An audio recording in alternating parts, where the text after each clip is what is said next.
Since the internet's come online, and going back to the arrival of email way back in sometime before the dinosaurs went extinct, but more obviously since social networking sites have come on stream, as it were. Internet usage has exploded, gone through the roof, but what the techies have promised us all, if you like, right the way from the beginning with email, was this was going to open up your social life. You were going to be able to engage with the entire global village. You could make new friends. You were all over the world, as it were.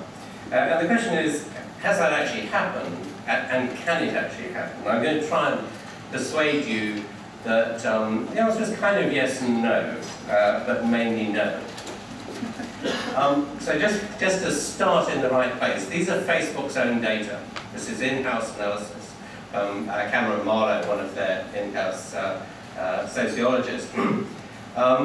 Two things really. First of all, when they looked at, in the light of the stuff we've been doing, which I'll talk about a bit more in a minute, looked at the number of friends people had on their pages. In fact, the answer was they didn't have very large numbers in general. Yes, it's a very fat-tailed distribution because you can have up to 5,000 friends as the current limit.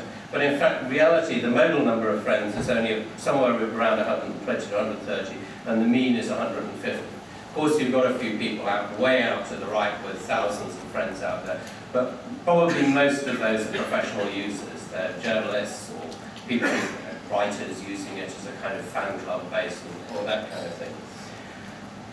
This is an analysis that Cameron Marlowe did of the amount of traffic that goes on Facebook pages, and these are really just three different measures, these degrees of colour here, three different measures of close, intense interactions, so sort of reciprocated exchanges between the same individuals. And he was trying sort of three different, sort of a very strict definition here and a very loose definition here. Blue are the boys, the pink are the girls, of course. And there's a sort of number of close friends, effectively, you have as a function of how many friends you've got signed up. So these guys here are people with about 50 friends only. These have about 150, and these have 500 or more. And you can see that although the total number of friends is increasing by an order of magnitude, the actual number of core people you're exchanging stuff with isn't. It's only going up by at most a function of 3.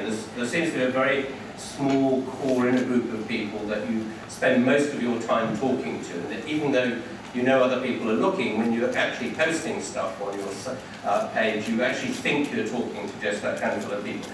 That's exactly why people on trains, and since most of you will be from London, you'll know it badly, will insist on talking at the tops of their voices about the details of their personal lives on their mobiles on the train going home. And you think, for God's sake, there's 100 people in this carriage listening to you. We just cannot get out of the psychology, as it were, of assuming we're in a very small private conversation.